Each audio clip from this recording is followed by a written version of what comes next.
नारी शक्ति वंदन बिल आज लोकसभा में पास हो गया। इससे 33% सीटें महिलाओं के लिए लोकसभा और सभी राज्यों की विधानसभाओं के लिए आरक्षित हो जाएंगी। एक ऐतिहासिक मौका है कि 27 सालों के लंबे इंतजार के बाद महिलाओं का राजनीतिक प्रतिनिधित्व इससे मजबूत हो जाएगा।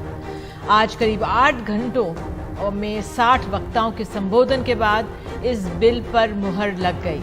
हालांकि इसके जमीन पर लागू होने में कुछ साल लगेंगे, क्योंकि पहले सेंसस होगा, फिर डिलिमिटेशन की प्रक्रिया होगी और विपक्ष की मांग ओबीसी को शामिल करने की भी रही। माननीय सदस्य, शुद्धि के अध्ययन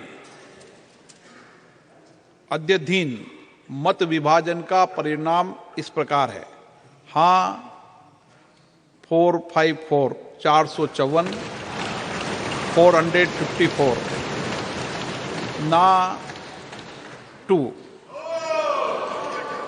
प्रस्ताव की कुल सदस्य संख्या के बहुमत द्वारा सभा के उपस्थित और मतदान देने वाले सदस्यों के कम से कम 2/3 बहुमत द्वारा पारित हुआ। और इस पर बात करने के लिए हमारे साथ हमारे सहयोगी अखिलेश शर्मा मौजूद हैं। अखिलेश, तो एक ऐतिहासिक लम्हा है, आज पहला कदम ले लिया गया है और हम वो हकीकत होते हुए देखेंगे जब 33% सीटें लोकसभा और सभी राज्यसभाओं में महिलाओं के लिए आरक्षित हो जाएंगी।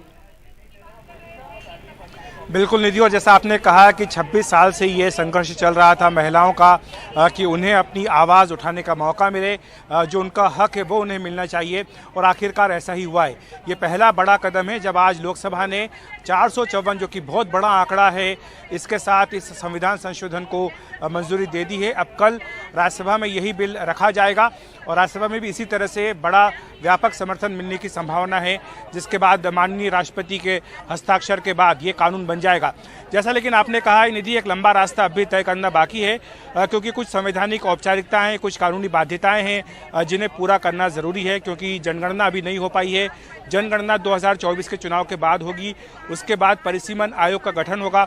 परिसीमन आयोग ये तय करेगा कि देश की जो 543 सीटें हैं उनकी संख्या कितनी बढ़ानी है, और इसके साथ साथ किस सीट को महिला के लिए आरक्षित करना है, लोकसभा की भी और विधानसभा की। जब परिसीमन आयोग की रिपोर्ट आएगी उसके बाद ये जो आरक्षण है इसको अमली जामा पहनाया जा सकेगा। हालांकि सरकार की ओर से उम्मीद जताई गई है कि 2029 के लोकसभा चुनाव में संभव है कि महिला आरक्षण को लागू कर दिया जाए।